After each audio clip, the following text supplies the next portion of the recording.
Bem, vamos então à palavra. Abra a sua Bíblia em Efésios capítulo 6, do versículo 10 ao 12. Efésios capítulo 6, do versículo 10 ao versículo 12.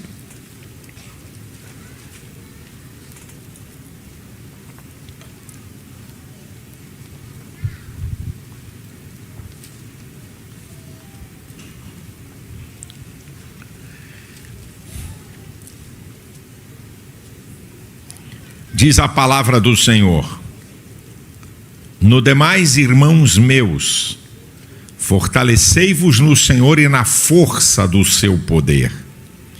Revesti-vos de toda a armadura de Deus para que possais estar firmes contra as astutas ciladas do diabo.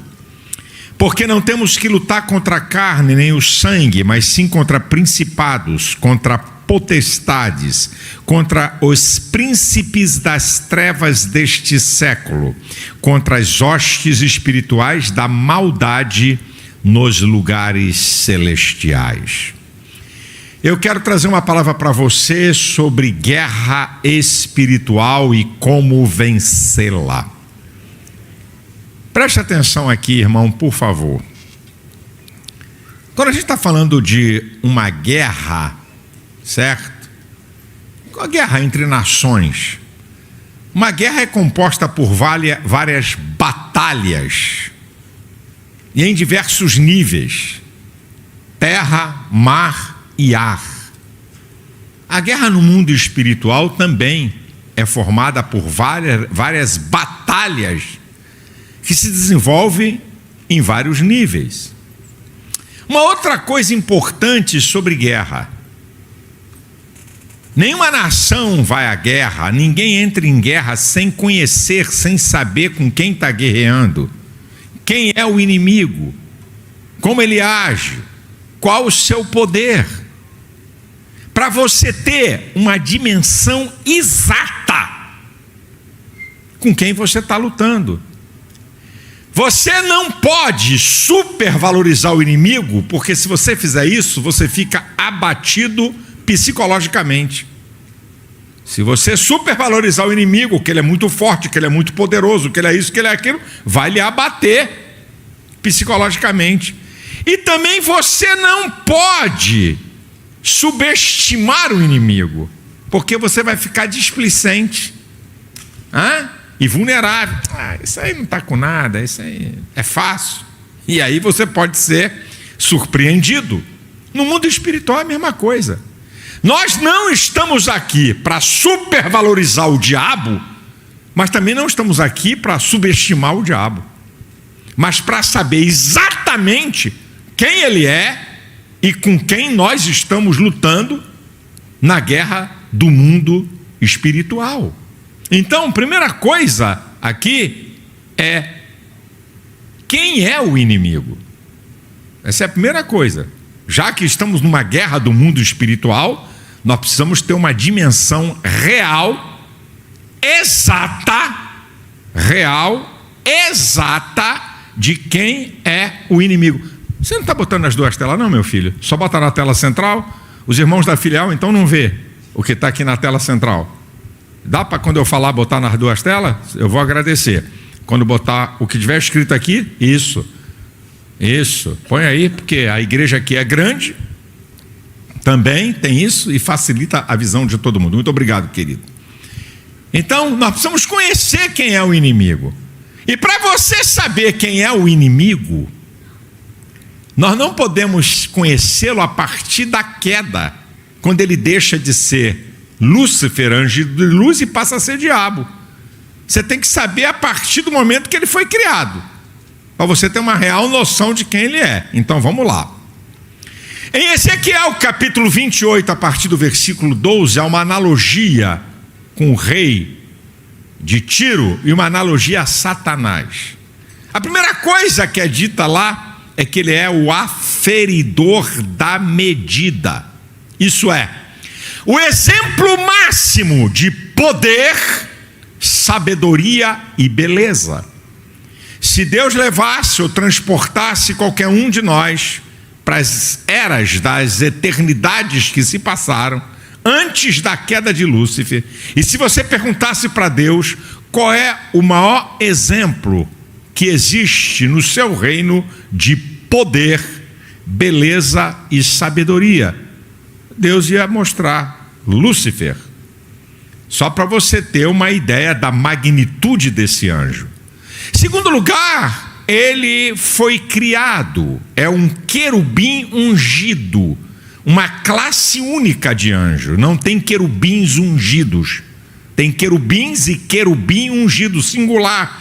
Como também da mesma forma não tem arcanjos, tem o arcanjo Miguel. Uma classe elevadíssima, ele foi criado como o querubim protetor, estabelecido no Monte Santo de Deus, servia diante do trono de Deus.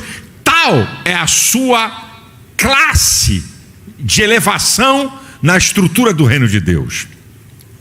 Quando ele cai, ele perde posição, beleza e sabedoria, mas ele não perde poder.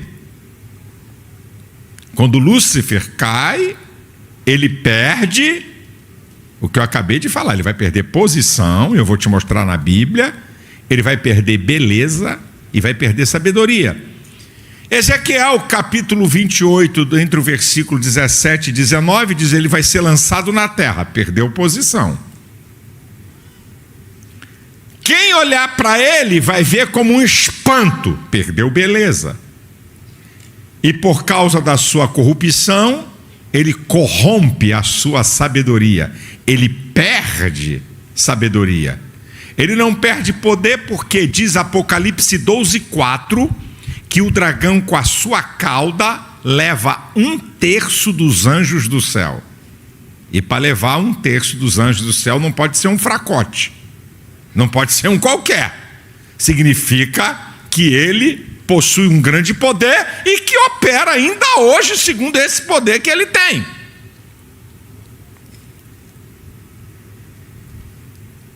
Os nomes que ele possui são características de como ele age, da sua ação. Ele é chamado de diabo, aquele que divide, aquele que separa o homem de Deus. É chamado de diabo em João 8,44. Em Apocalipse 12:9 ele é chamado de Satanás, o adversário. Em Apocalipse 12:4 ele é chamado de dragão, patas de leão, asas, isso é o dragão, asas de águia e cauda de serpente, indica poder, agilidade e sagacidade. Em 2 Coríntios 6,15 ele é chamado de Belial, indigno, perverso, inescrupuloso. Em João 8,44 ele também é chamado de homicida, aquele que provoca a morte de outros. Satanás não é uma força nem uma energia, é um ser criado, é a personificação do mal, por isso ele é chamado de maligno, aquele cuja essência do seu caráter é mal. Mesmo Satanás, conhecendo a Bíblia mais do que tudo que é teólogo reunido junto, ele não consegue usar a Bíblia para o bem, porque a essência do seu caráter é mal depois da queda, então ele só usa para o mal. Satanás, ele atua em duas ações principais, é o jeito, é a maneira que ele age, e que está aqui no texto: astutas ciladas, astúcia, sagacidade, esperteza, capacidade de enganar sem que a pessoa perceba. Essa é uma estratégia principal de ação de Satanás. Astutas e ciladas. Cilada é o lugar apropriado para pegar a presa, para prender a presa, para derrotar a presa. Então Satanás, ele trabalha com astúcia e com ciladas. E como é que ele faz isso para utilizar essa estratégia? Ele usa o mundo, não é planeta Terra. Mundo, sistema dirigido por Satanás. 1 João 5,19, o mundo jaz no maligno. O sistema que ele comanda, e o que ele faz? Ele tenta usar o mundo para atingir a nossa natureza que é fraca. Por isso que 1 João, capítulo 2, versículo 15 diz, não é? Não ameis o mundo nem o que no mundo há. Porque tudo que há no mundo não é de Deus, não é do Pai. E o que é do mundo? A cobiça dos olhos, tudo aquilo que atrai a nossa natureza com mais força. 3 coisas principais: sexo, dinheiro e poder. A cobiça da carne, tudo que atrai a nossa natureza. E a soberba da vida, a autossuficiência, a deidade do homem, não precisa de Deus. Então, Satanás utiliza o mundo para tentar chegar na sua natureza, que é fraca, cobiça dos olhos, cobiça da carne e soberba da vida, usando astúcia e cilada. O ministério tríplice do diabo está em João 10:10. Roubar, matar e destruir. O diabo não tem brincadeira. O diabo não dá nada que não tenha por objetivo roubar, matar e destruir. Ele pode dar até alguma coisa para a pessoa, pode dar até riqueza, pode dar até posição, mas vai pagar o preço que ele vai roubar, matar e destruir. A questão então é como vencê-lo. Eu já dei aqui uma ideia real com quem você está travando batalhas na guerra do mundo espiritual. Então a questão é como vencê-lo. Entenda, nós não podemos enfrentar a guerra do mundo espiritual com armas humanas. Olha o texto que eu li. A nossa luta não é contra a carne nem o sangue.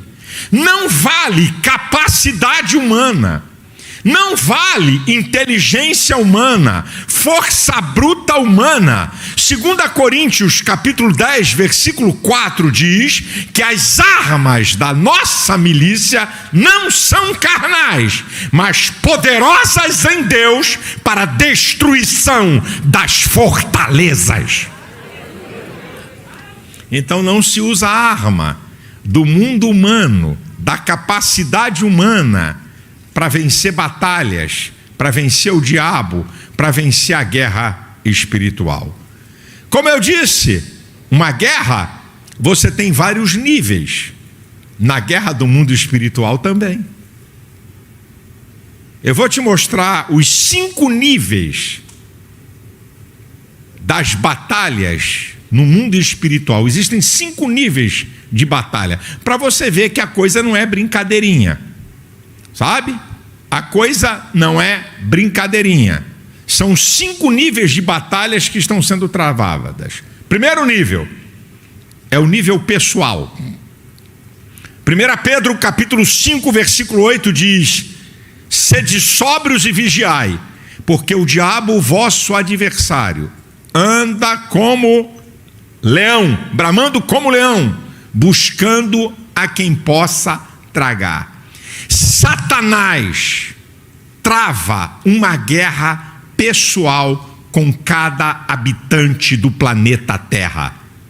Seja crente, seja não crente, seja santo, não seja... Não, mas pastor, quem sou eu? O diabo não está nem aí para mim, eu sou tão pequenininho, tão insignificante. Ele está aí para você sim. O primeiro nível da guerra do mundo espiritual, das batalhas do mundo espiritual, é pessoal. Satanás trava uma guerra individual com cada um de nós. O segundo nível é o coletivo. Satanás sabe que o homem é um ser social, então ele trava uma guerra contra a tua família, ele trava uma guerra contra a igreja é coletivo, é a eclésia, é a comunidade. Então Satanás, além de travar uma guerra pessoal, ele trava uma guerra contra a tua família, ele trava uma guerra contra a igreja. O terceiro nível é local. Além do diabo travar uma guerra pessoal e coletiva, onde você mora, a rua que você mora, o edifício que você mora, a cidade que você está, o lugar que você trabalha, onde você estuda, onde você interage socialmente, Satanás trava uma guerra local. Vamos subir mais um nível. O quarto nível, Satanás trava batalhas nesse nível nacional. Uma guerra contra as nações, corrupção, depravação moral, aborto, pedofilia, injustiça social. O que você acha que é isso?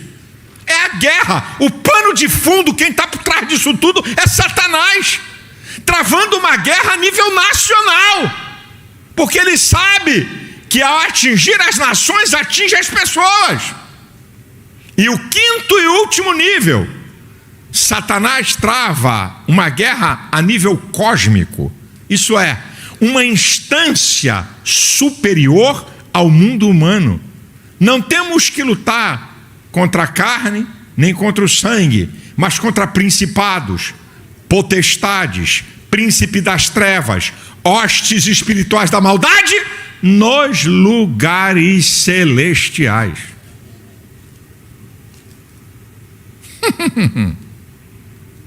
Olha onde é a guerra: nos lugares celestiais.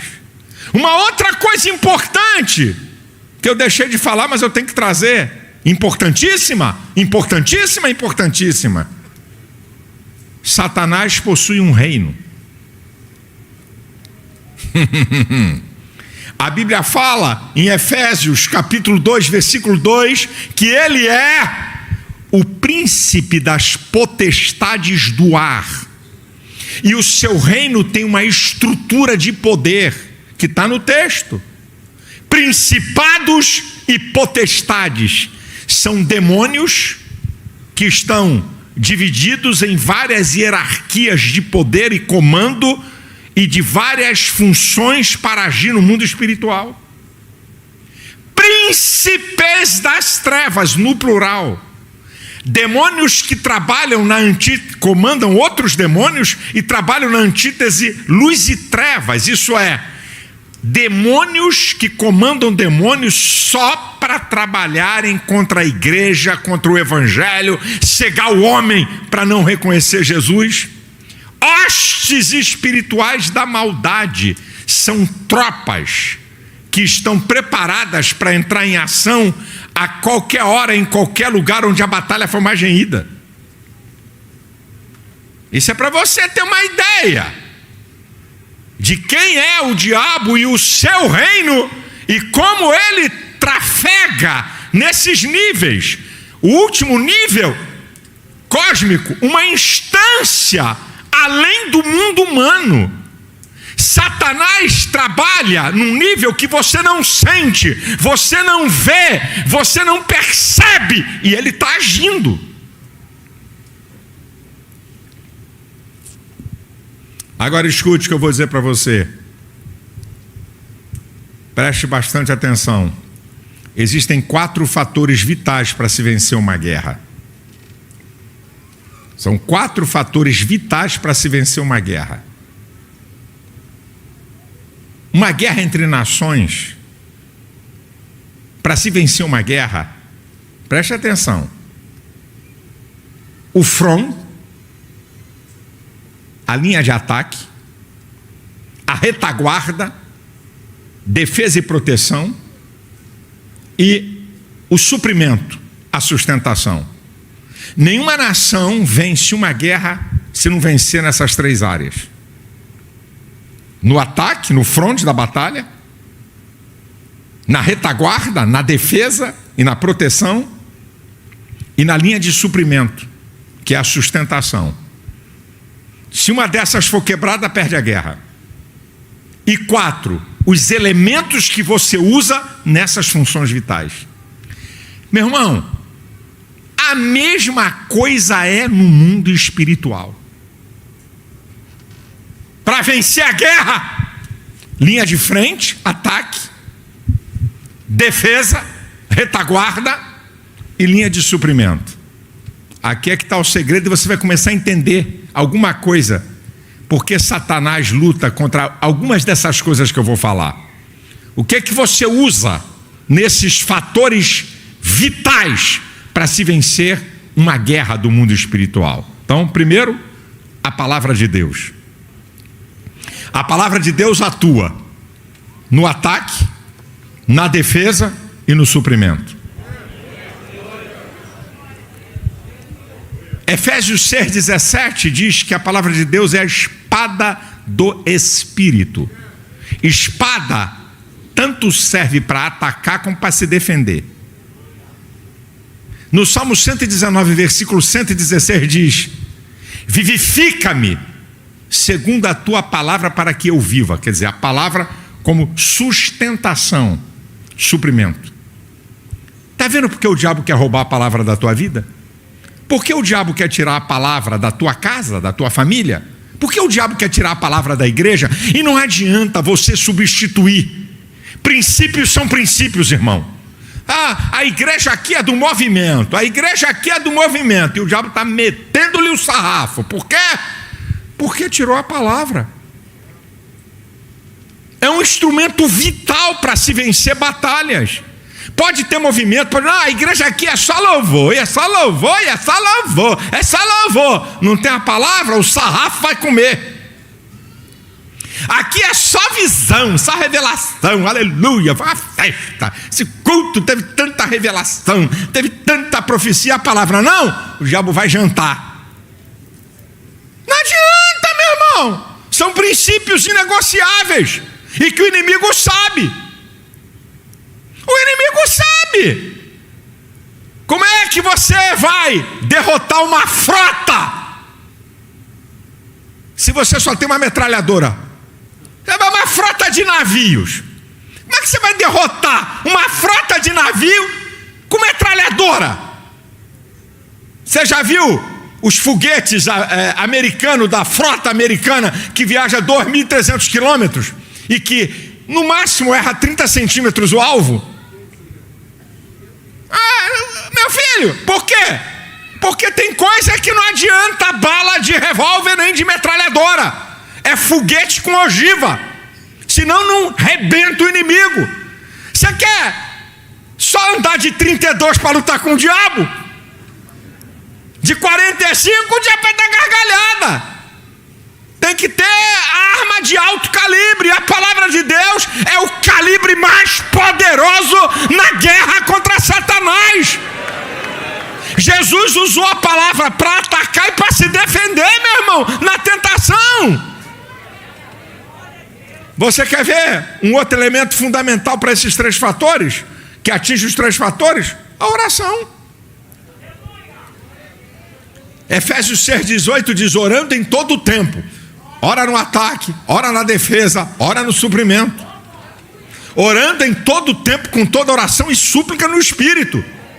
Você quer ver isso na prática? Josué estava numa guerra apertada, e no meio da batalha, lá na linha de frente, ele ora a Deus para o sol se reter, para ele vencer a batalha. Você quer ver defesa? O rei da Síria manda um exército cercar a casa do profeta Eliseu. E quando ele desce o exército a Eliseu, segundo o rei 6,18, Eliseu ora, defesa, e Deus protege. Você quer ver suprimento? A igreja começava a ser perseguida implacavelmente. Eles foram orar, Atos 4,31. E tendo orado, moveu-se o lugar em que estavam reunidos, e todos foram cheios do Espírito Santo e falavam com ousadia a palavra de Deus. O que é isso? Suprimento, poder para a guerra. A oração. Você quer vencer como? A oração, ataque, defesa e suprimento. Mais uma, tem outras aqui no próprio texto, mas eu não vou usar todas. A fé, vou destacar a fé, escudo, poderoso para a defesa. Você está sendo bombardeado, atacado, mas você não cede, você não é derrotado. Olha Paulo, 2 Timóteo 1,12, por cuja causa padeço. O que é isso? bombardeado, atacado, mas não me envergonho, porque eu sei em quem eu tenho crido e que é poderoso para guardar o meu depósito até aquele dia. Eu creio, o diabo não vai me vencer, não vai me derrotar. A fé!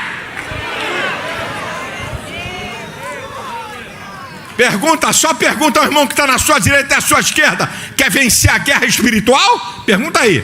Pergunta se ele quer vencer. Eu vou te dar mais um elemento para agir nesses fatores: o quartel-general, a igreja. Isso aqui é o quartel, irmão. Porque é importante quartel, lugar de treinamento.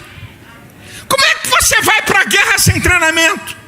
Porque tem escola dominical, porque tem Santa Ceia, porque tem culto da palavra, porque tem cultos de departamento, treinando você para a guerra. Como é que você vai para a guerra se você não conhece e não discerne a voz do comandante da unidade, o pastor? Você tem que dar, meu irmão. A igreja é o quartel, lugar de treinamento. Você tem que codificar o comandante. Numa das viagens que eu fiz para Israel, o guia era oficial do exército de Israel. E aí ele me fez uma pergunta: pastor, o senhor sabe que todo oficial, para ser oficial do exército de Israel, existe uma matéria, guerras bíblicas. Quem o senhor acha que é o nosso modelo? Qual é, na Bíblia, o modelo que Israel segue? Aí eu não sou oficial do exército de Israel, nem fiz curso, fui para o chutômetro. Falei: para mim o modelo é Davi. Aí ele riu e falou: negativo. O modelo do exército de Israel é o modelo de Gideão. Poucos contra muitos. E por que o modelo de Gideão? Um oficial de infantaria, um oficial de linha de frente do exército de Israel, para ele poder ser, ele tem que ter liderança. Porque os liderados vão fazer exatamente aquilo que ele faz e que ele manda. É um modelo de imitação à liderança. Gideão, 300 contra 135 mil. O que eu fizer, vocês vão fazer. Foi Gideão, o modelo Gideão, eu achei interessante. Então como? Como é que você está numa guerra e você não conhece os soldados que estão lutando com você na mesma guerra? Para que serve o quartel? Você tem que conhecer o outro, porque a guerra é do outro também. A minha guerra é a sua guerra é a minha. Nós temos um mesmo inimigo, ele batalha contra nós. Como é que você vai para a guerra e você não conhece quem são seus companheiros de guerra? E a unidade dos soldados. Por que você acha que Jesus fala em Mateus 12, 25? Todo reino dividido será devastado e toda casa dividida não subsistirá. Por quê? Fatores externos e fatores internos destrói quando falta a unidade. Todo reino dividido será devastado. Para um reino ser devastado significa que vem um outro reino para destruí-lo. Então um reino dividido não suporta o ataque do inimigo.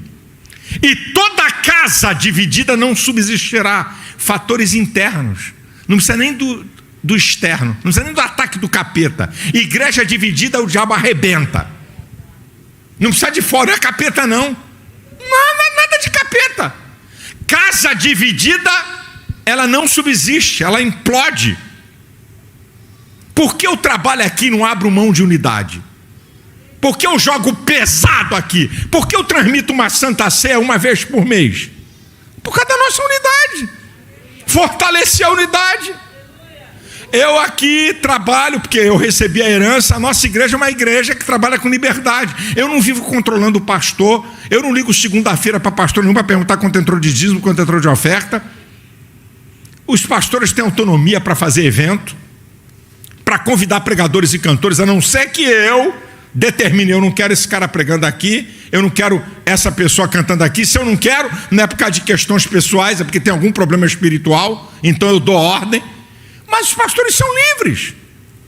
Eles são livres. Mas existem princípios que eu não negocio, a unidade. Agora, nós íamos consagrar diáconos e pastores no mês de dezembro. Aí me deu um estalo. Dezembro nós tivemos o epicentro de novo de Covid, vocês lembram? Eu falei, vou suspender a consagração. Esse negócio, parabéns. Isso não vai dar certo não. Deixa eu adiar. Tem um grupo, não é? Nós temos um grupo no Zap que eu falo com os pastores que dirigem igrejas. E ali eu dou as minhas determinações. E então eu passei uma ordem. Está suspensa agora em dezembro a consagração de diáconos e pastores. Pastores iam ser feitos aqui e diáconos nas filiais. Falei, está suspenso. Vamos deixar para mais tarde, deixa isso amenizar, para proteger o povo, proteger os obreiros. Muito bem. Aí, chegou no final de dezembro, um pastor que comanda uma região aqui nossa me liga e diz assim, pastor, fulano de tal consagrou diáconos, o senhor autorizou? Eu falei, o quê? Como é que é a história? O cara consagrou aí diáconos aí. Eu falei, não, isso está de brincadeira. Fui conferir para ver se ele tinha ouvido, assistido no grupo, estava lá o nome dele, ele assistiu a minha, porque eu mando os pastores observarem o grupo, eu boto um alerta primeiro, para depois botar uma mensagem. Aí liguei para o pastor, meu querido irmão, o que aconteceu aí que você consagrou diáconos? Por que você consagrou diáconos? Não, porque a pandemia, porque aqui, eu estou te perguntando quem te autorizou a consagrar diáconos aí. Eu quero que você responda essa pergunta. Eu estou lhe perguntando quem lhe autorizou a consagrar diáconos. Não, porque aqui é diferente. Aí eu falei, não, isso não vai dar certo. Não, é porque aqui, meu irmão, quem te autorizou, mais uma vez, estou lhe perguntando, a consagrar diáconos aí? Não, ninguém autorizou. Então, meu irmãozão, isso era uma segunda-feira. Você avisa hoje na igreja e quarta-feira você se despede.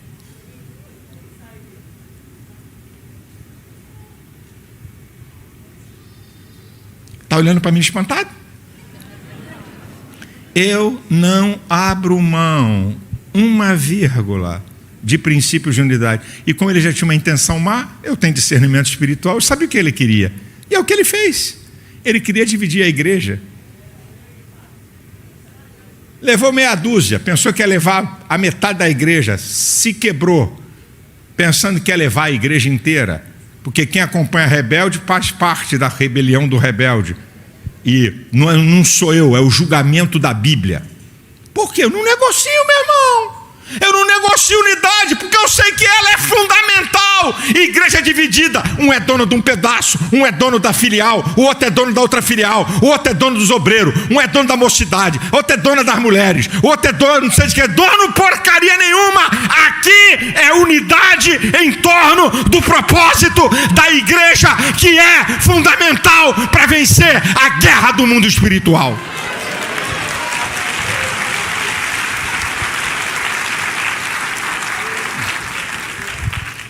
Agora, meu irmão, existe um elemento imprescindível que sem ele você não vence batalhas nem guerra. Olha o que diz a abertura do texto. No demais, irmãos meus, fortalecei-vos no Senhor e na força do seu poder. Sem Jesus não vencemos a guerra do mundo espiritual. Você só vence com Jesus.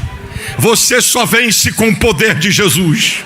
Sem Ele você não vence. Por isso que os discípulos que foram enviados em Lucas capítulo 10 voltaram tudo alegre aí. Senhor, pelo teu nome até os demônios se nos sujeitaram. Eu vi a Satanás como um raio cair do céu. Eis que vos dou poder para pisar serpentes, escorpiões e toda a força do mal, e nada vos fará dano algum. Nós só podemos vencer as batalhas, para vencermos a guerra do mundo espiritual, com Jesus e na força do seu poder.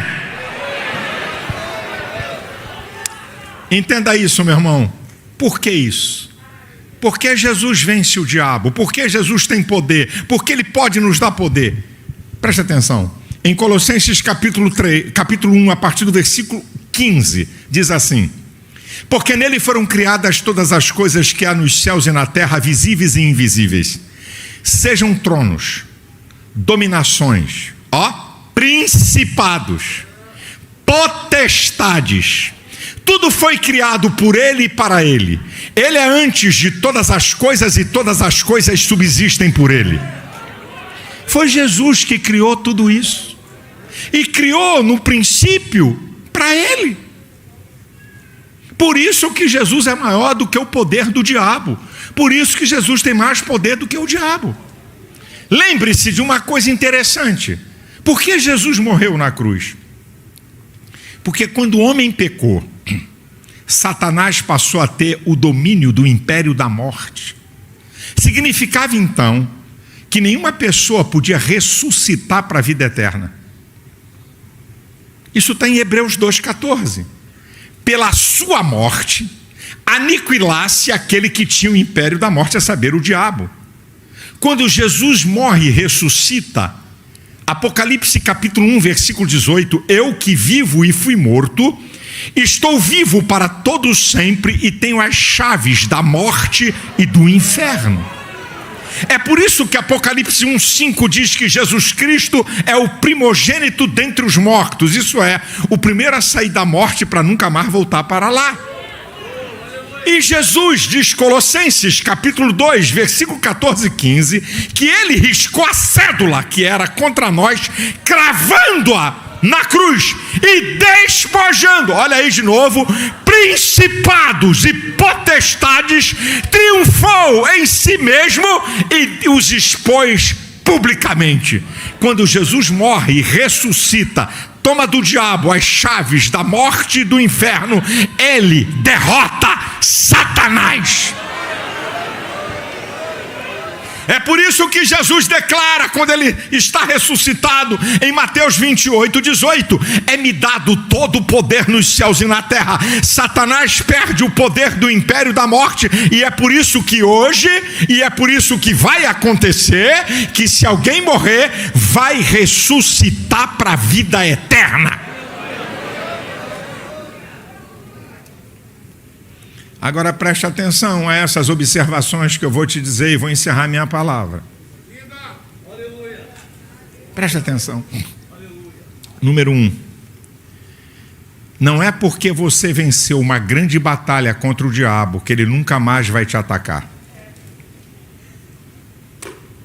Não pense porque você venceu uma grande batalha que ele vai ficar com medo de você.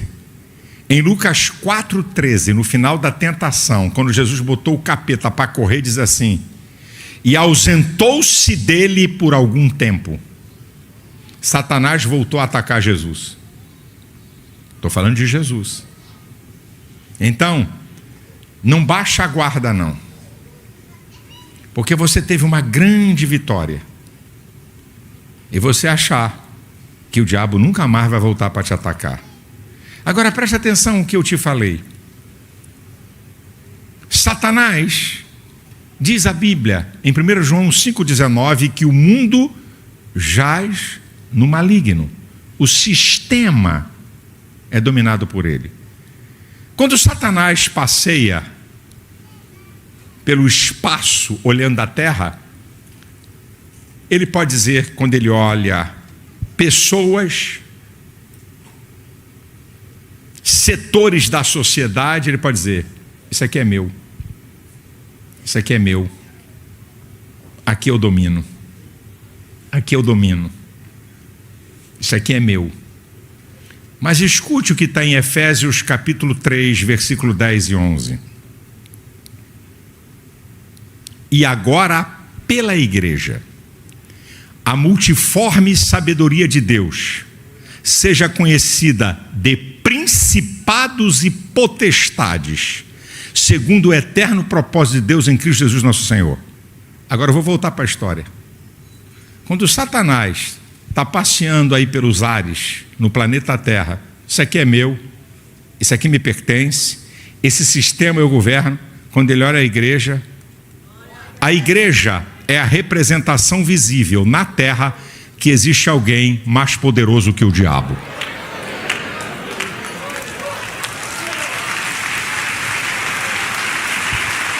E agora, pela igreja, a multiforme sabedoria de Deus seja conhecida de principados e potestades, segundo o eterno propósito de Deus em Cristo Jesus nosso Senhor. Se o diabo estiver passeando agora pelo bairro da Penha, a capetada que for, ele pode apontar várias regiões aqui e dizer: isso aqui é meu, isso aqui é meu, esse lugar que eu domino. Mas se estiver passando aqui por cima, dizer: ei, tem algo maior do que eu. Oh, aleluia! A igreja, você é a manifestação visível que existe um poder maior do que o poder de Satanás.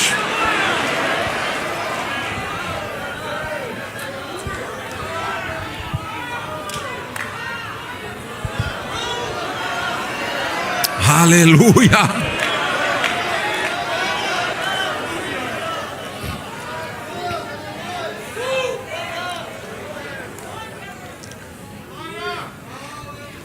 Você quer vencer o diabo? Você quer vencer a guerra do mundo espiritual?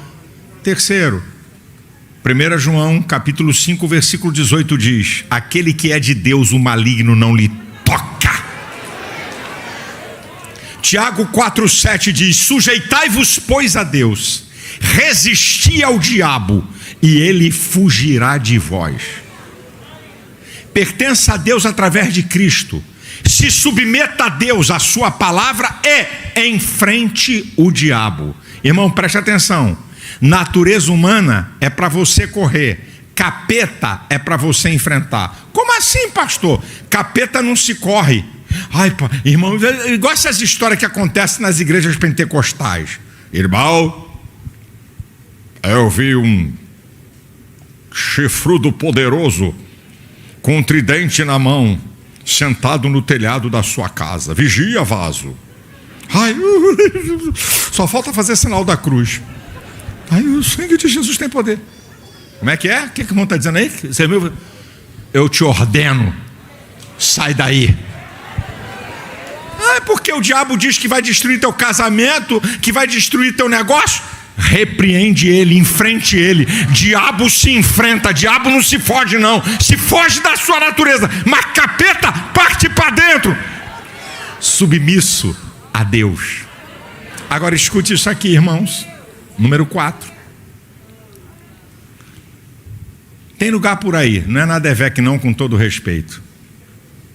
Tem lugar por aí que pensa que Deus vence o diabo igual partida de futebol apertada aos 49 do segundo tempo por 1-0. Coitadinho de Deus, suou a camisa para derrubar o diabo. Tem gente que supervaloriza o diabo a tamanha que pensa que Deus tem que fazer um esforço louco para derrotá-lo. Você está precisando ler mais a Bíblia. Eu vou mostrar para você a magnitude, a grandeza do poder de Deus em relação ao poder do diabo. Não tem como medir, mas eu vou te dar uma noção. Vou te dar uma noção. Apocalipse capítulo 20, versículo 1 diz assim: e vi descer do céu um anjo com as chaves do abismo e uma grande cadeia na mão, e prender a antiga serpente, o diabo, Satanás, por 1000 anos. Quantos anjos ele viu? Quantos anjos? Então repita: um anjo. Outra vez. Mais uma vez. Um anjo.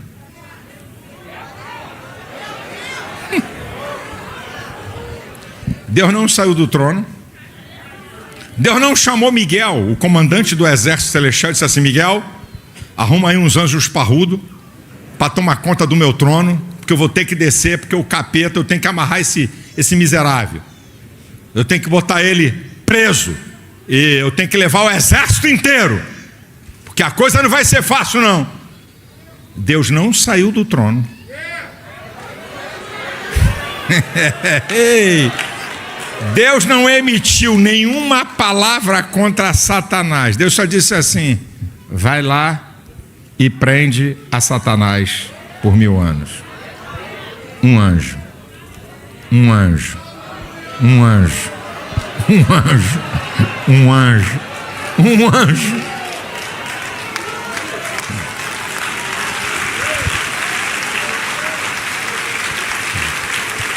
Agora escute, meu irmão.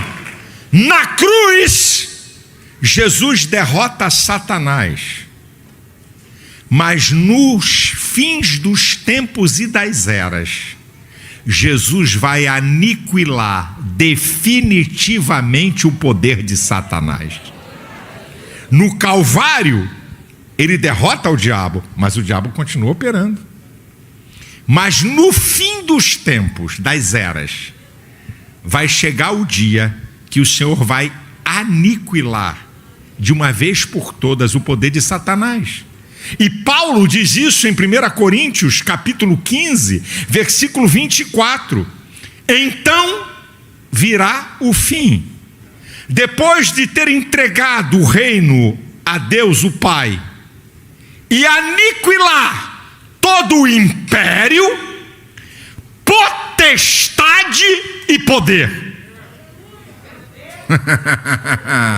Apocalipse 20:10 diz que Satanás será lançado definitivamente no inferno.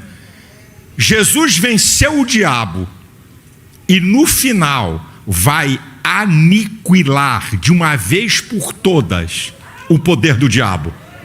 Todo o império, lembra que Satanás tem um reino? Toda a potestade, lembra que potestades são multidões de anjos classificados em hierarquias de poder, e todo o poder será aniquilado. Aí você entende, meu irmão, porque Paulo em Filipenses capítulo 2, versículo 9 em diante diz: pelo que Deus o exaltou soberanamente e lhe deu um nome acima de todo nome, para que ao nome de Jesus se dobre todo o joelho dos que estão nos céus, na terra e embaixo da terra, e toda língua confesse que Jesus Cristo é o Senhor, para a glória de Deus Pai. Ei, nós não temos problema de nos ajoelhar e reconhecer que Jesus é o Senhor. A maioria dos crentes faz isso todo dia. Quando dobra seu joelho para falar com Ele, você está reconhecendo que Ele é Senhor. Agora haverá um dia no calendário do tempo de Deus que todos os ateus, os poderosos, os corruptos, os que zombam da igreja, de pastores e do povo de Deus, Satanás com todos os demônios vão ter que se ajoelhar e declarar que Jesus Cristo é o Senhor.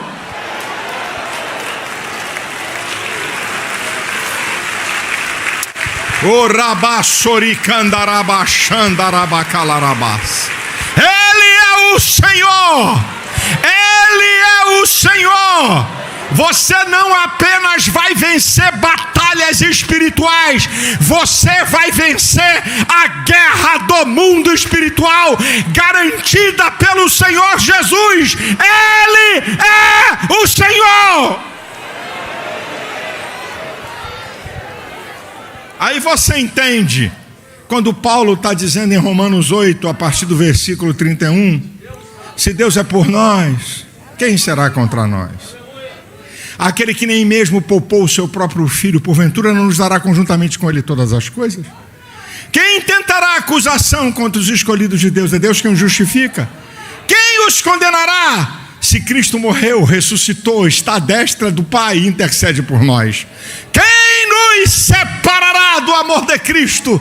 A tribulação, a angústia, a perseguição, a fome, a nudez, o perigo, a espada. Como está escrito: por amor de ti fomos entregues à morte todo dia, fomos reputados como ovelhas para o matadouro, mas por todo...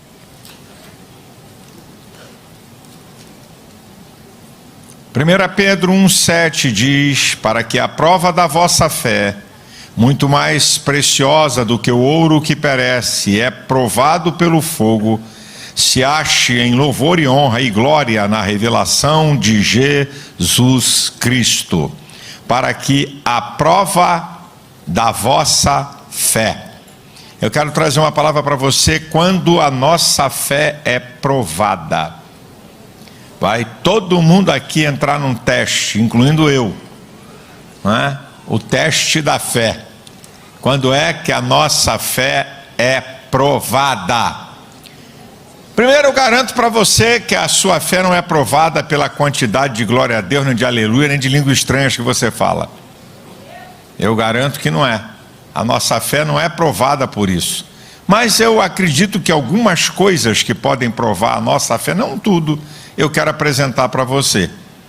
Algumas coisas que é um teste da nossa fé, que é importante você meditar, pensar e analisar, porque tem a ver com a prática da vida cristã. Então vamos lá. Quando é que a nossa fé é provada? Primeiro, um teste da nossa fé, quando nós estamos sozinhos. Quando você está sozinho. Ninguém está te vendo, ninguém está te olhando, não tem ninguém que te conheça que está perto, você está longe de alguém ou de todos. Aqui é um teste muito interessante para a nossa fé. E eu trago para você um personagem da Bíblia que todo mundo conhece, chamado José. José estava longe da sua família, sua família em Canaã e ele no Egito. José, você pode ver isso no capítulo 39 do livro de Gênesis. Não precisa abrir, eu só estou dando a referência para depois você ler e meditar se você quiser. José está numa casa estranha. José está num lugar que a mulher do dono da casa botou os olhos no garoto e vem de maneira constante, tentando seduzi-lo. Você pode ver isso no versículo 10 desse capítulo 39. Ela tenta o tempo todo seduzir José. Isso não é uma brincadeira, porque o cara está no lugar do convívio social dele. Ele está convivendo naquele ambiente, ele está naquele lugar. Uma outra coisa interessante é que a coisa foi estreitando, que um dia, além dele estar longe da casa do pai, da mãe, de todo o referencial dele, agora ele entra na casa para trabalhar. No versículo de número 11 do capítulo 39, os criados não estão e ele está sozinho. E a mulher então vai num derradeiro e final golpe, tenta agarrar o cara. Tanto é que os vestes ficam na mão dela. Agora, uma coisa interessante é o seguinte, é que José estava longe de todo mundo, mas muito perto de Deus. O versículo 2 diz que o Senhor estava com José. O Senhor estava com ele. Ele estava longe de tudo, mas Deus estava com ele. E interessante é que quando ele vai dizer uma palavra para essa mulher, no versículo 9, ele diz assim: eu faria algo tão mal, pecaria contra o meu Deus. Ele não diz que pecaria contra Potifar, ele coloca Deus em primeiro lugar, ele não coloca o cara que deu o trabalho, o que comprou ele. Faria esse grande mal e pecaria contra Deus. Ele sabia que Deus estava presente em todo o tempo na vida dele, mesmo ele estando só e longe de tudo e de todos.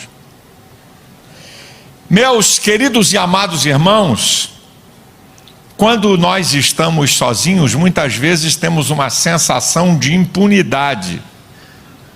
Você lembra de Acã, Josué capítulo 7? Ninguém estava perto, ele pegou prata, pegou vasos, pegou capa, escondeu debaixo da tenda. Ninguém estava vendo, mas Deus estava vendo. E aquilo foi motivo para Israel ser derrotado. E quando Josué está chorando, se lamentando, Deus diz assim: é porque tocaram no anátema, no amaldiçoado, naquilo que eu disse que não podia tocar, até fez passar todo o povo até chegar nele, e aquilo foi destruição para ele. Você lembra de Davi em 2 Samuel 11:1? Quando os reis saíam para a guerra, Davi mandou todo o exército e todos os servos, ficou em casa sozinho. Acordou tarde, passeando pela varanda do palácio, a casa do rei no lugar mais alto, olhando para baixo, vê uma mulher nua se banhar. Ele estava só. A gente, quando está só, tem que tomar muito cuidado, porque você pode estar pensando que não vai ter problema nenhum, que não vai acontecer absolutamente nada. Eu garanto para você uma coisa: a família, a igreja, a palavra, a oração, o jejum e a vigilância são instrumentos poderosos para nos proteger quando a gente estiver só, porque Satanás é especialista em atacar quando a gente está só. A tentação de Jesus em Mateus capítulo 4, ele não estava com miríades de anjos no deserto, Miguel não estava lá, não tinha Serafim nem Gabriel, ele estava só. Então, quando ficar só, antena ligada, meu filho. Isso vale para mim, isso vale para você. É um momento da sua fé ser provada. Ninguém está vendo, mas tem um detalhe: Provérbios 15:3 diz que os olhos do Senhor estão sobre toda a terra, contemplando maus e bons. Daniel 2:22 diz que ele conhece o profundo e o escondido, ele conhece o que está em trevas e com ele mora a luz. Hebreus 4:13 diz que não há nada encoberto diante dele, todas as coisas estão nuas e patentes aos olhos daquele com quem temos de dar conta. Você pode estar a 10 mil quilômetros da pessoa conhecida, você pode estar a 10 mil quilômetros do último parente seu ou do último membro da igreja, mas você jamais vai estar longe do olhar de Deus. Então, uma hora que você pode ter a sua fé provada é quando você está sozinho. Número 2, nesse teste da fé, quando é que a nossa fé é provada? Quando somos doadores. Quando somos doadores, gente. Todos já sabem, eu estou falando aqui coisa que vocês já sabem. O cristão não é conhecido pelo que recebe, o cristão é conhecido pelo que doa. Por isso que Jesus em João 15:8 diz: e nisto o Pai é glorificado, que deis muitos frutos, e assim sereis meus discípulos. E no versículo 16: não foi vós que escolhestes a mim, mas eu que escolhi a vós e vos nomeei para que vades e deis fruto, a fim de que o vosso fruto permaneça, e tudo quanto pedir ao Pai, Ele vô-lo conceda. Fruto é aquilo que produzimos de bem, de bênção em favor de outros e que glorifica a Deus. Não está falando de fruto do Espírito, está falando dos frutos. É o que eu dou, é o que eu faço, é o que eu realizo através da mudança da minha vida pelo poder do Evangelho. Então, você não é conhecido pelo que recebe, você é conhecido pelo que você doa, e você já sabe, eu só estou repetindo. Já muitas vezes eu tenho falado isso aqui, porque está na Bíblia. O reino de Deus é comparado a quê? O reino de Deus, a lei que move o reino de Deus tem a ver com o que eu estou acabando de falar, de Marcos capítulo 4, do versículo 26 ao 28. O reino de Deus é comparado a um homem que saiu a semear e sem saber como aquela semente frutificou, porque a terra frutifica naturalmente, primeiro a erva, depois a espiga e depois os grãos da espiga. Está falando em doar semente, está falando em doação, está falando em realização. Então, meu querido, a sua fé é provada, a minha fé, quando somos doadores. E o que é que eu tenho que doar para provar a minha fé? Perdão. Ah, pastor, mas eu perdoo o irmão na igreja com maior facilidade, isso não é problema, é mesmo? E Mateus 5,44? Perdoar os vossos inimigos. Mudou. O que é que eu tenho que doar, pastor? O que é que você tem que doar? Você tem que doar perdão? Você tem que doar amor? Mateus 5,44, desculpa. Amai a vossos inimigos. Você tem que doar perdão. Mateus 6,14, na oração, que Jesus diz: olha, perdoe aos homens, não é crente não, é perdoar quem te deve. Tem crente que não quer perdoar nem o irmão que senta com ele do lado, vai perdoar pecador? O irmão está devendo R$100, ele vive igual um cão em cima do irmão por causa de 100 prata. O homem está desempregado, pegou 100 prata emprestado, o crente. Está me devendo 100. Se passar o mês é mais 2% de juro. Está me devendo 100. Meu irmão, o negócio é o evangelho, meu filho. O evangelho não é falácia. Doar o que, pastor? Doar amor, doar perdão, doar misericórdia. Mateus 5,7, bem-aventurados misericordiosos que alcançarão misericórdia. Fazer o que é bem. Fazer o que é bem. Como diz lá Tiago 4,17, aquele que sabe fazer o bem não faz, comete pecado. Doar o que, pastor? Finança. É uma prova da tua fé. Quando Paulo diz em 2 Coríntios 9,6, o que semeia pouco, colhe pouco, semeia muito, colhe muito. Quem semeia pouco é porque não acredita na lei da semeadura. Então ele não doa.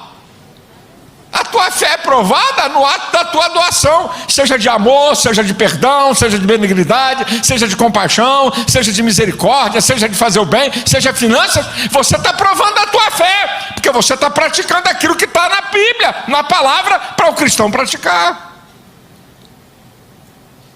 Quando é que a nossa fé é provada? Sabe quando é que a nossa fé é provada? Quando tudo vai bem. Porque a coisa, quando está ruim, até o pecador chega perto. Até o pecador quer Deus quando a coisa está no estreito. Quando a coisa está, sabe? Quando a batata está assando, até o pecador corre para Deus. Mas a questão é que a nossa fé é provada quando tudo está bom. Quando tudo está em vitória, está sobrando, a coisa está que está. Olha o exemplo de Jó. Jó é um exemplo fenomenal. No capítulo 1 diz: havia um homem na terra de Uz, cujo nome era Jó. Esse homem era sincero, reto, temente a Deus, desviava-se do mal. E diz o texto que ele era o homem mais rico do Oriente. Ele possuía 3.000 camelos, o maior e mais importante meio de transporte da época. Ele possuía 500 juntas de boi. Olha o que ele tinha para arar a terra. Ele possuía 500 jumentas, que servia para transporte de carga. Ele possuía 7.000 ovelhas. Era um homem poderoso e rico. Mas no versículo 5 diz que ele continuamente oferecia sacrifício ao Senhor. Olha Daniel, no capítulo 6. Ele é um dos 3 príncipes que o imperador coloca para governar a Babilônia, as 120 províncias, e ele estava sendo cogitado para reinar, ou melhor, para governar sobre tudo, só abaixo do imperador. Mas no versículo 10 diz que Daniel orava 3 vezes ao Senhor, como antes estava acostumado a fazer, antes de ser príncipe na Babilônia. Ele tinha uma prática constante. A posição não mudou Daniel, a riqueza não mudou Jó. Minha gente, isso aqui é um negócio muito sério. Isso aqui é um negócio muito sério. Por favor, eu não estou fazendo apologia da desgraça. Eu não estou fazendo apologia da desgraça. Mas deixa eu dizer uma coisa para você. Tem crente que só debaixo do sarrafo. Se melhorar de vida, fica besta, troca a mulher de 40 por uma de 20 e vai que vai. E vai que vai, faz besteira e fica metido, não quer mais saber de igreja, só vai debaixo do chicote da chibata. Segura aí, filho. Ai, glória a Deus, aleluia. Oh, Jesus é maravilhoso. Então toma mais uma aí. Oh, aleluia. Bate mais, papai. Se para entrar no céu tem que ser assim, então ok. Eu gostaria que não. Eu gostaria que quanto mais Deus te dá, mais fiel você é. Quanto mais Ele abre a porta, mais leal você é. Quanto mais Ele abre a porta para você, mais você quer trabalhar, mais você quer servir, mais você quer se envolver no reino.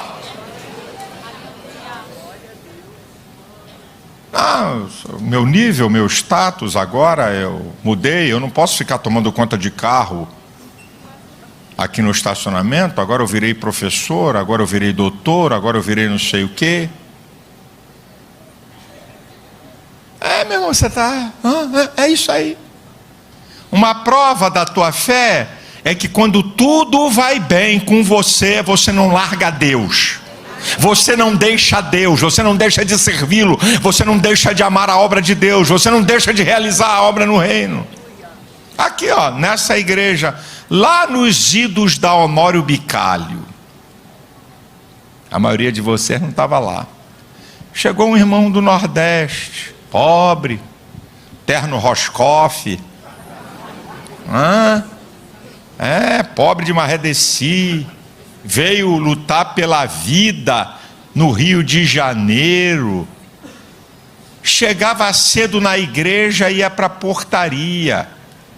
O culto começava da escola dominical 9 da manhã, 8 horas ele estava lá. Na Honório Bicalho, que tem escadaria, quando uma senhora apontava na ponta, ele descia para ajudar a senhora a subir. O culto começava às 7h30 da noite, domingo, 18 horas ele estava lá. Terça-feira, 19h30, 18h30 ele estava lá. Quinta-feira, 19h30, 18h30 estava lá também. Na linguagem popular da brincadeira da turma, rato de igreja. Estava em todas. Pobre, crente, fiel, a paz do Senhor firme. Passou, irmão, aleluia. Coisa, eu era garoto. Aí Deus começou a abrir a porta para o cara. Começou a abrir a porta. O cara começou a crescer. Deixou o terno Roscoff pelo terno bacana. E o tempo foi passando e foi ganhando grana e foi ganhando dinheiro. Não estava mais na portaria da igreja. Não andava mais de terno, camisa de seda, camisa top, sapato top, carro zero, e o negócio foi, e aí já não trabalhava mais em nada. Diácono já não fazia mais nada, não servia nada. E aí a coisa foi andando, e ganhando dinheiro e tal, e compra casa, e compra carro, se divorcia da mulher, aí acabou, aí arrebentou tudo, porque já estava em adultério, já estava na bandidagem. Como é que pode, meu Deus do céu? Deus abençoou o cara para quê? Como é que pode alguém ser abençoado e aumentar a renda, aumentar finanças, e está dando oferta e dízimo de pobre, enganando a Deus, dízimo de prolabore, do que ele retira da empresa? Não era nada. Seu João ninguém, amigo do seu coisa nenhuma. Aí Deus abençoa, ao invés dele ser mais fiel, dizer, rapaz, é Deus que está fazendo isso. Não, eu não posso. Não, é Deus. Irmãos, eu tenho que dizer, eu não vou deixar passar, eu tenho que dizer. De vez em quando eu viajo aí pelo Brasil. Agora, eu estava em Manaus com a Elisete. Aí o irmão que foi colocado para me pegar no aeroporto, que eu cheguei 3 horas da manhã em Manaus, que eu vim num voo de São Paulo, para me pegar no aeroporto, para me levar para o hotel, para no outro dia me pegar, levar na casa do apóstolo Renê, para almoçar, e depois devolver para o hotel, e de noite ir para o culto. E depois do culto, levar para jantar, e depois devolver para o hotel, no outro dia de manhã me pegar, levar para o aeroporto. O irmão, parecia que ele estava conduzindo, não sei, não dá nem para me quantificar o que eu penso, o que ele pensou que estava guiando. Aí ele falou, pastor, o senhor não sabe, eu estava orando para o pastor me dar uma oportunidade, só para me guiar o senhor aqui no carro, levar o senhor para lá e para cá, que honra. cara empresário, bem de vida, com grana, montado, prazer de servir. De vez em quando o irmão, para afastar de um banco, faz cara feia, emburrado, resmunga, parece pitbull. Para afastar um banco para outro, não quer servir nada, quer ser servido dentro da igreja o tempo todo. O cara não se dispõe a nada, não tem disponibilidade para servir a nada. Eu já contei aqui a história para você, mas vou repetir porque tem gente nova aqui. Há anos atrás, quando eu era evangelista, meu irmão, fui pregar em Brasília, e eu sempre digo para onde eu vou, digo, não esquenta não, cara, agora mudou um pouco, porque com esse negócio desses amigos do movimento gay e da esquerda, aí tem que ter segurança, aí mudou um pouco esse negócio, mas antigamente, eu chegava, não precisa botar ninguém para avião atrasa, eu vou para o hotel, me pega no hotel para levar para a igreja, eu sempre fui prático, não faça isso, não esquenta não. Aí eu fui pregar numa igreja em Brasília, aí o pastor, não rapaz, não esquenta não, cara, eu vou atrasa, o cara fica lá mofando, eu pego um táxi e vou pro hotel, depois me pega. Aí o voo antecipou um pouquinho, é raro, mas antecipou. Cheguei, saí disparado, quando eu entrei no quarto do hotel, o telefone chama, o irmão, pastor, eu me desencontrei do senhor. Eu falei, que desencontrou, rapaz? Eu falei, pastor, como sabe ninguém? Pastor, não, eu tirei o dia para poder levar o senhor, pegar no aeroporto, levar, e onde o senhor quiser almoçar, se o senhor quiser ir no shopping. Eu falei, não, meu filho, que horas começa o culto lá? Começa às 20 horas. Que horas você me pega? Como é que é a hora para me sair daqui? 7 horas, tá bom? Tá, 7 horas pode, mas eu vou ficar aqui embaixo, se o senhor precisar. Eu falei, não vou precisar não, pode ir embora. Não, mas o senhor pode mudar de ideia, eu vou ficar aqui embaixo. Eu falei, mas que cara cabuloso eu ficar comigo. Rapaz, vai embora, rapaz, são 12:30, cara, é 7 da noite. Tá bom, eu tô aqui. Mas quando deu 7 horas eu desci, ele tá sentado. Se identificou, pastor, eu que vou. Estou aqui. Vem cá, você não foi embora não? Não. Mas por que não? Porque eu tirei hoje para servir o senhor. Eu sei lá se o senhor podia mudar de ideia. Tá bom. Aí eu fui pedindo pro carro, aí ele vai e abre a porta de trás de um Mercedão. Eu olhei para ele e falei, ele não tem cara de motorista. Eu falei, você é motorista? Não é meu carro. E para que essa palhaçada de abrir a porta de trás? Por algum acaso tu virou chofé agora? Bati a porta, vamos embora, rapaz, deixa de onda. Aí entrei. Aí saiu com ele. Aí ele disse assim, pastor, que honra, que prazer. Olha, vou dizer uma coisa para o senhor. Eu aqui na igreja falei para o pastor, tudo que é pregador, não importa que você é pregador grande como o senhor, ou se não tem nome. Pastor, eu não faço nada para o reino, eu sou muito ruim. Quando vi um pregador, eu deixo as minhas empresas, boto todo mundo lá o que tem que fazer e fico à disposição do pregador. É o mínimo que eu posso fazer. Eu fiquei olhando aquele negócio. Um cara milionário. Milionário, não era um bocó não, com todo o respeito. Milionário, aí me levou para a igreja, eu fui conversando com ele falando do que Deus tem feito na vida dele, servindo, chegou na igreja e tal, aí a outra cena engraçada, aí vem o irmão, aí eu falei, eu estou com sede, rapaz, eu entrei, aí um copo d'água, aí vem o irmão com um copo d'água, ele entra na frente do diácono, pegou o copo d'água, botou na luz, traz outro. Aí eu falei, rapaz, a água é o quê? É a água da bica? Não, o copo tinha uma mancha do lado, eu não gostei. Manda trocar, um homem de Deus não pode ser servido de qualquer jeito. Eu fiquei olhando para aquele cara, me levou para lá, me levou para cá. Irmãos, povo de Deus, quando é que a sua fé é provada? Tá tudo bem? Tá nadando? De braçada, a coisa tá boa, seja mais fiel, exalte mais a Deus, sirva mais a Deus, meu irmão. Não espere a coisa ficar difícil para poder